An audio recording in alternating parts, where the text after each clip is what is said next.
नमस्कार, आप देख रहे हैं न्यूज 18 बिहार झारखंड और मैं आपके साथ लक्ष्मी। बुलेटिन की शुरुआत करते हैं एक बड़ी खबर के साथ। गोड्डा लोकसभा सीट से बीजेपी प्रत्याशी निशिकांत दुबे ने एक बड़ा बयान दिया है। निशिकांत दुबे ने कहा है कि अगर गोड्डा लोकसभा सीट से जेएमएम का प्रत्याशी उतरता है तो वो अपना चुनाव प्रचार नहीं करेंगे।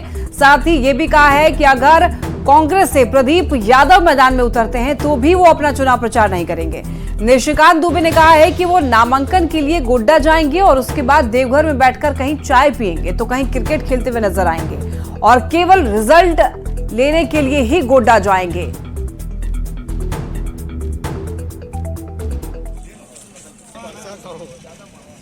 पक्ष के पास लड़ने के लिए कोई दमदार उम्मीदवार नहीं है। मैंने तो घोषणा कर रखा है और मैं आपके माध्यम से घोषणा करता हूं कि यदि झारखंड मुक्ति मोर्चा गोड्डा लोकसभा में कोई उम्मीदवार उतारेगी तो मैं चुनाव प्रचार नहीं करूंगा। मैं केवल नॉमिनेशन करूंगा और रिजल्ट लेने के लिए आऊंगा। और इस बीच में जो मैं देवघर में बैठा रहूंगा तो मैं किसी के यहाँ चाय पीऊंगा, किसी के यहाँ खाना खाऊंगा, कहीं क्रिकेट खेलता हुआ नजर आऊंगा, कहीं चाय बनाता हुआ नजर आऊंगा। मैं एक चुनाव प्रचार नहीं करूंगा क्योंकि झारखंड मुक्ति मोर्चा गोड्डा में किसी कीमत पर जो है नहीं लड़ सकता। सर, ये तो मान लीजिए कांग्रेस के कोटे में है, तो ऐसा क्यों लग रहा है कि झारखंड मुक्ति मोर्चा भी खड़ा हो? मुझे जो जानकारी मिल रही है कि उसमें चल रहा है। अब कांग्रेस के कोटे से यदि प्रदीप यादव जी उम्मीदवार होंगे तो भी मैं चुनाव प्रचार नहीं करूँगा क्योंकि उनको मैं 4 बार पटकनी दे चुका हूँ। 5वीं बार क्यों मैं अपना जो है हाथ जलाने के लिए जाऊँगा? मुझे लगता है कि उनकी जमानत जब्त हो जाएगी। इसके अलावा कांग्रेस के कोई उम्मीदवार आएंगे तो शायद मैं चुनाव प्रचार करूँगा। बीजेपी सांसद निशिकांत दुबे के बयान पर कांग्रेस ने पलटवार किया है। कांग्रेस के पूर्व कार्यकारी अध्यक्ष मानस सिन्हा ने कहा है कि दरअसल बीजेपी सांसद अभी से डर चुके हैं। कांग्रेस उम्मीदवार के नाम से उनकी खटिया खड़ी हो गई है। उम्मीदवार कौन होगा ये तो पार्टी तय करेगी, लेकिन जब वक्त आएगा निशिकांत दुबे ट्रेन में या तो चाय बेचते हुए नजर आएंगे या फिर देवघर में पेड़ा बेचते मिलेंगे। मेरे को लगता है ऐसा कि निशिकांत दुबे जी बहुत डरे हुए। उनको ये तो कम से कम तय हो चुका है कि कांग्रेस लड़ेगी तो उनकी खटिया खड़ी हो जाएगी और वो चाय कहाँ पिएंगे तो वक्त बताएगा। अभी तो हमने कैंडिडेट भी डिसाइड नहीं किया है वहां पे कि कौन लड़ेगा और कांग्रेस का कैंडिडेट कांग्रेस आला कमान तय करता है, प्रदेश अध्यक्ष तय करेंगे। तो जब वक्त आएगा तब उनको पता चलेगा कि या तो वो ट्रेन में चाय बेचते मिलेंगे या देवघर में पेड़ा बेचेंगे। और अगर बात करें बिहार की, तो बिहार में जमुई के खैरा में आज प्रधानमंत्री नरेंद्र मोदी बिहार की पहली चुनावी जनसभा को संबोधित करने वाले हैं। इसके लिए पीएम मोदी दिल्ली से विशेष विमान से देवघर पहुंचेंगे, जहां से वो हेलीकॉप्टर से जमुई के खैरा के लिए रवाना होंगे।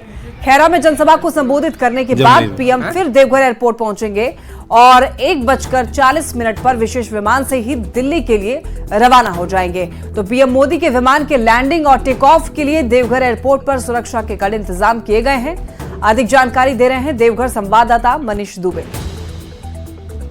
प्रधानमंत्री नरेंद्र मोदी का आज जमुई जिले के खैरा में कार्यक्रम तय है, जिसमें प्रधानमंत्री नरेंद्र मोदी खैरा में जनसभा को पहली चुनावी जनसभा को संबोधित करने के लिए पहुंच रहे हैं। प्रधानमंत्री नरेंद्र मोदी खैरा जाने के लिए सबसे पहले देवघर एयरपोर्ट पर लैंड करेंगे। दिल्ली से चलकर जब विशेष विमान से देवघर एयरपोर्ट पर लैंड करेंगे, उसके बाद यहां से हेलीकॉप्टर के द्वारा खैरा जाएंगे और वापस खैरा से फिर देवघर पहुँचेंगे और यहाँ से फिर दिल्ली के लिए उड़ान भरेंगे। आपको बता दें कि यह समय जो निर्धारित की गई है वह 11:10 में प्रधानमंत्री नरेंद्र मोदी का यहाँ पर लैंडिंग का टाइम दिया गया है और उसके बाद यहाँ से 11:10 से 10 मिनट पर जो है हेलीकॉप्टर से खैरा के लिए वो रवाना होंगे और पुनः वापस 1 बजे वहाँ से उड़ान भरकर फिर देवघर एयरपोर्ट 1:40 में पहुँचेंगे और उसके बाद 1:50 में देवघर एयरपोर्ट से सीधे दिल्ली के लिए रवाना हो जाएंगे।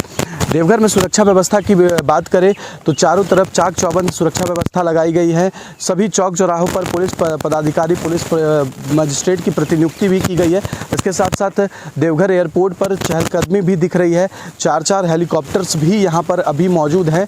तो कुल मिलाकर हम ये कह सकते हैं कि देवघर प्रधानमंत्री नरेंद्र मोदी के बिहार के पहले जनसभा को संबोधित करने से पहले देवभूमि देवघर में पहुँच रहे हैं और यहाँ से खैरा के लिए रवाना होंगे। मनीष दुबे, न्यूज 18 देवघर। झारखंड में हजारीबाग के गांधी मैदान में आज जेएमएम का 45वां स्थापना दिवस समारोह मनाया जाएगा और इसमें 25,000 कार्यकर्ताओं के जुटने का दावा किया गया है। इस मौके पर मुख्य अतिथि के रूप में मुख्यमंत्री चंपाई सोरेन, पूर्व सीएम हेमंत सोरेन की पत्नी कल्पना सोरेन, झारखंड समन्वय समिति के सदस्य फागू बेसरा मुख्य अतिथि के रूप में मौजूद रहेंगे।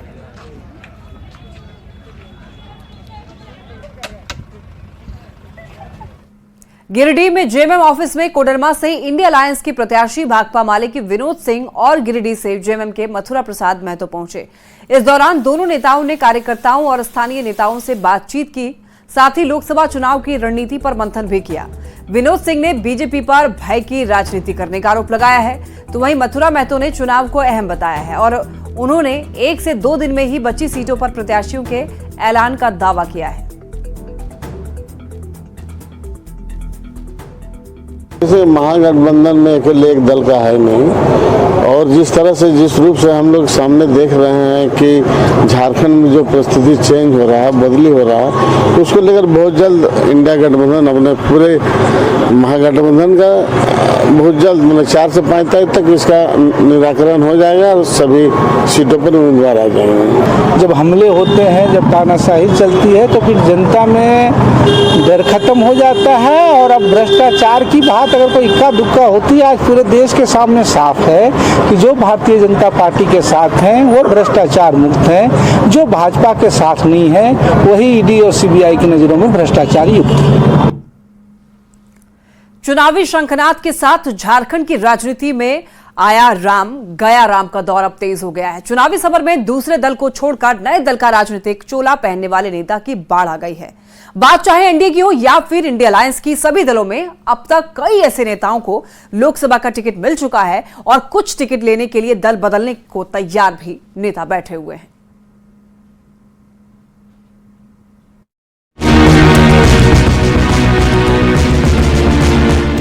राजनीति में नीति और सिद्धांत के बाद अब बीते जमाने की बात लगती है।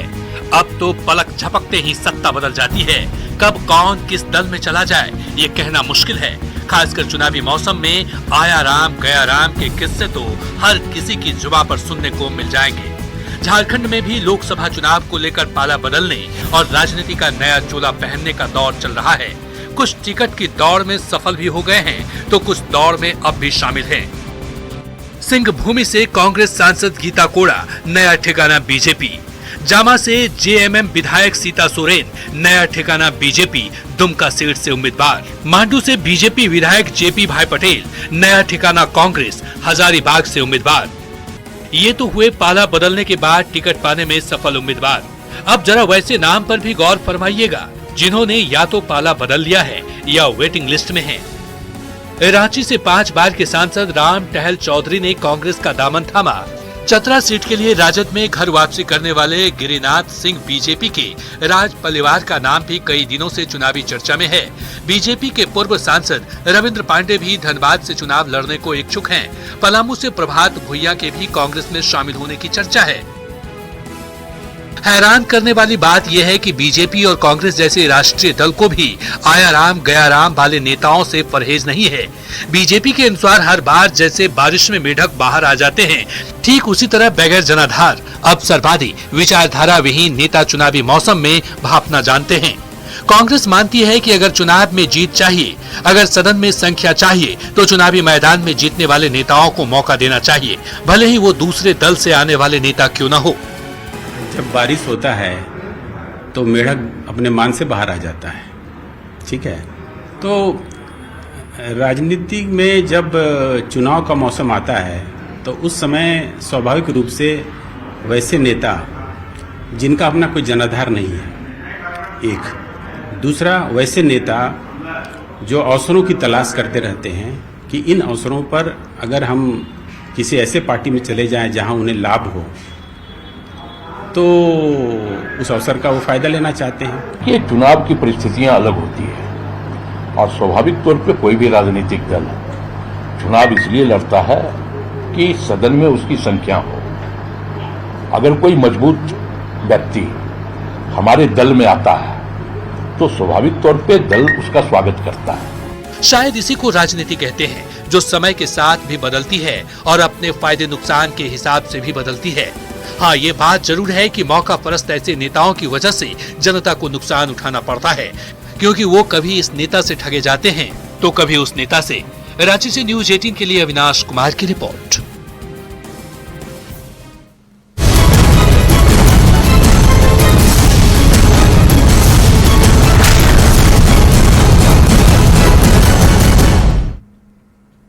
योगेंद्र साव से बालू, जमीन, रंगदारी और लेवी जैसे मामलों के आरोप में ईडी ने पूछताछ की।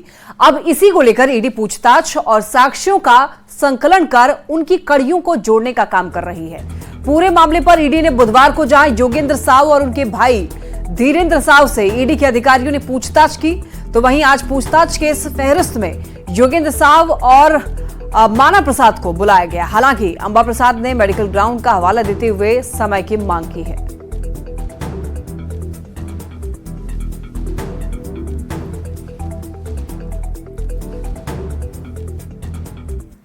बड़कागांव विधायक और राज्य के पूर्व कृषि मंत्री योगेंद्र साव के ठिकानों पर ईडी की छापेमारी और पूछताछ पर सियासत भी अब तेज हो गई है। ईडी की पूछताछ पर कांग्रेस और जेएमएम ने बीजेपी पर हमला किया है, तो वहीं बीजेपी का कहना है कि इन लोगों ने कई ऐसे काम किए हैं जिसकी शिकायत पर अब ईडी कार्रवाई कर रही है।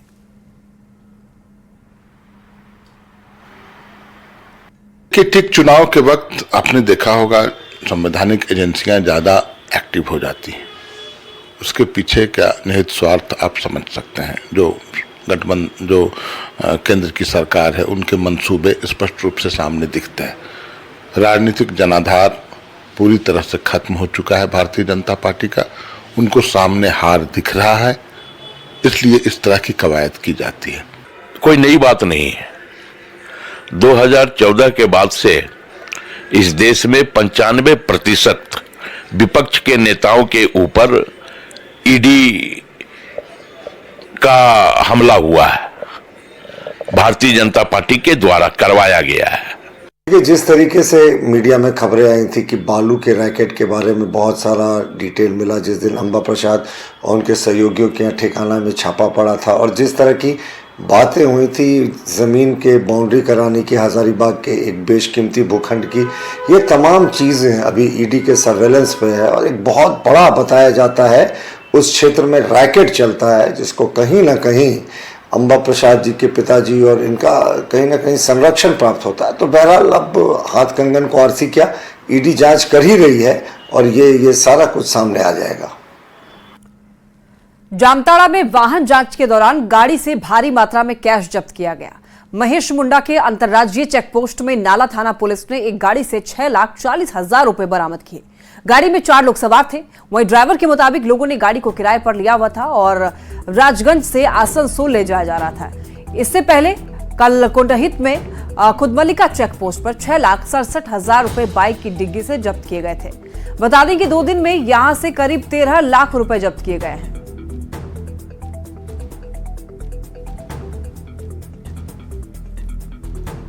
हमारे जो है इंटर डिस्ट्रिक्ट चेक पोस्ट जो है वो 8 की संख्या में है और 6 की संख्या में है, और इंटर स्टेट जो चेक पोस्ट है वो 8 की संख्या में है। तो उन पे हमारे जो एफएसटी है, फ्लाइंग स्क्वाड टीम है, वो ये करते रहती है। और चेकनाका पे जो हमारे फोर्स और मजिस्ट्रेट हैं वो नियमित जांच करते हैं। प्राप्त सूचना अनुसार आज कुछ रिकवरी हुई है कैश की, तो वो एक बड़ी उपलब्धि होगी जामताड़ा जिले के लिए। रामगढ़ में लोकसभा चुनाव को लेकर चलाए जा रहे वाहन चेकिंग अभियान में एक कार से 1,82,000 रुपए जब्त किए गए। बंगाल झारखंड बॉर्डर पर ढाका गड़ा के इंटरस्टेट बॉर्डर पर तलाशी के दौरान पुलिस को ये सफलता मिली। कार सवार लोग पुरुलिया से रांची की ओर जा रहे थे। पुलिस ने कैश को जब्त कर लिया। वहीं फ्लाइंग स्क्वाड टीम ने कार सवार लोगों के जरूरी पूछताछ के बाद उनको छोड़ दिया। इससे पहले यहीं से 1,95,000 रुपए जब्त किए गए थे।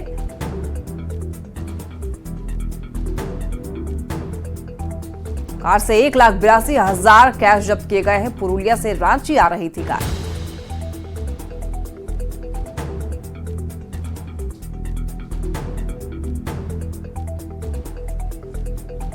नक्सल इलाकों में चुनावी गतिविधि शांतिपूर्ण और निष्पक्ष हो, इसे लेकर पुलिस प्रशासन पूरी तरीके से गंभीर है। रांची के ग्रामीण इलाकों में अब भी पीएलएफआई और टीएसपीसी जैसे संगठनों का दबदबा है और इनकी ओर से चुनाव को प्रभावित करने की आशंका है। इसे देखते हुए जंगल में स्पेशल ऑपरेशन चलाया जा रहा है। इसकी मॉनिटरिंग एसएसपी सहित सीनियर अधिकारी की ओर से की जा रही है। वहीं नक्सल प्रभावित इलाकों में रह रहे लोगों के बीच सुरक्षा का भाव जो है वो जगाया जा रहा है ताकि वो मतदान प्रक्रिया में भाग ले सके।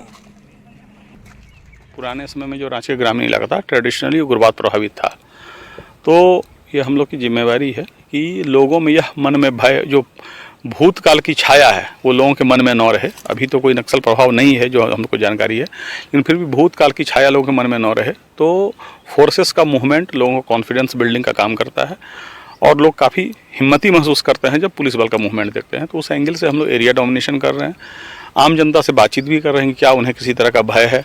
कई बार अकेले में जाके उनसे बात कर रहे हैं ताकि वो सबके सामने कई बार बोलने से कतराते हैं, तो अकेले में भी बात करने पर ये जो बातें आ रही है छनकर वो आ रही है कि लोग अब बिल्कुल निश्चिंत हैं और वो बिल्कुल भयमुक्त वातावरण में पोलिंग करेंगे।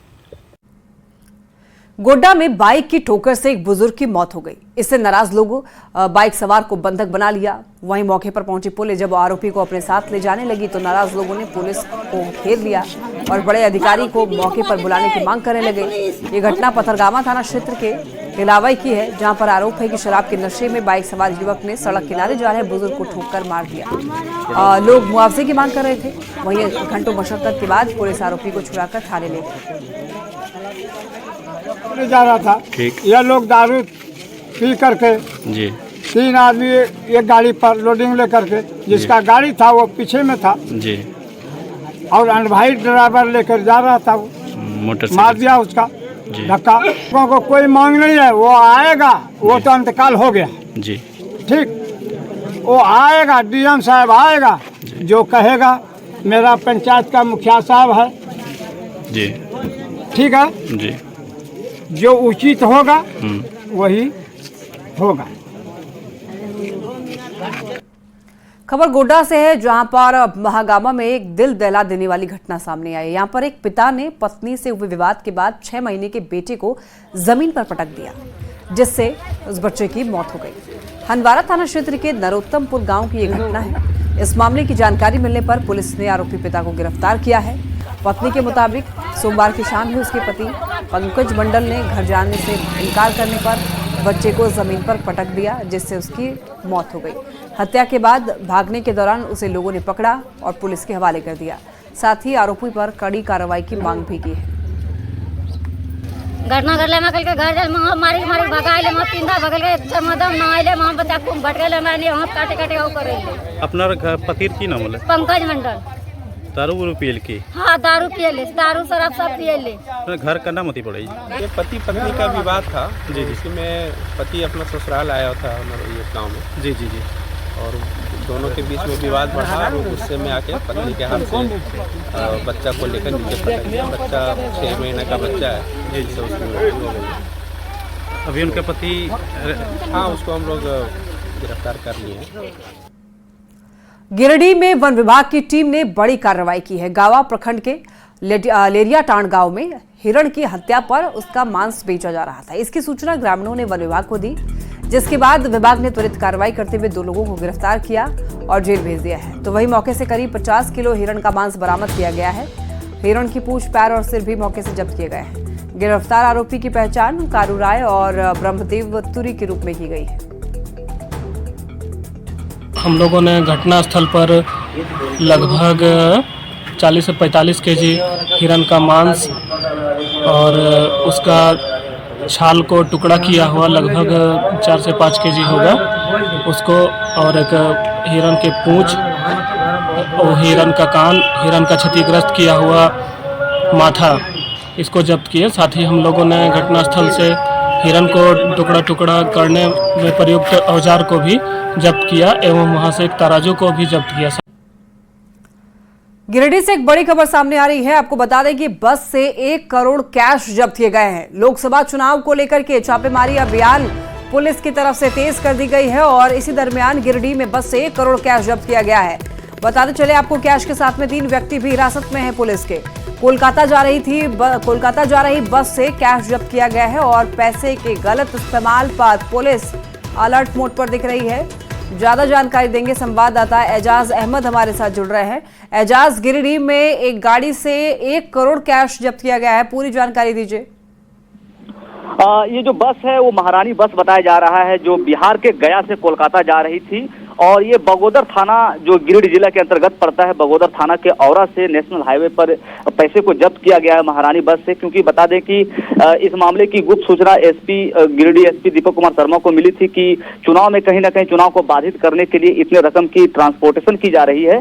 तो सूचना मिलने के बाद तुरंत निर्देशित किया गया एसडीपीओ धनंजय कुमार राम को। धनंजय कुमार राम ने कार्रवाई करते हुए 1 करोड़ 9 लाख रुपए कैश जब्त किया है। साथ ही 2 से 3 लोगों की हिरासत में लिए जाने की भी सूचना है और उनसे पूछताछ लगातार की जा रही है। तो इस प्रकार जो एफएसटी की टीम है जो बनाई गई है ताकि इस तरह के जो पैसे के जो अवैध कारोबार हो, ट्रांसपोर्टेशन हो, उस पर लगाम लगे, इसे लेकर के सुनिश्चित करने के लेकर के यहाँ पे पुलिस लगातार कार्रवाई कर रही है और इसी कड़ी में यह कार्रवाई की गई है, जिसके बाद हड़कंप मचा हुआ पूरे जिले भर में।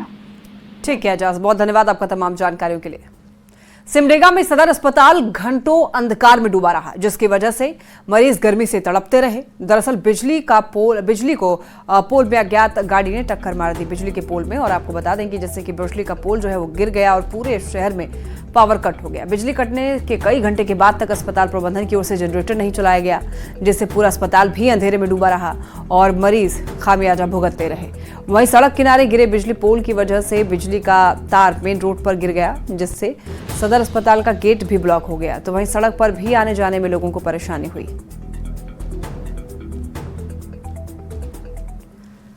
चाईबासा के गुदड़ी प्रखंड में अप्रैल के महीने में लोगों को जल संकट का सामना करना पड़ रहा है। इस क्षेत्र की लाइफलाइन कही जाने वाली कारो नदी का जलस्तर भी काफी ज्यादा कम हो गया है।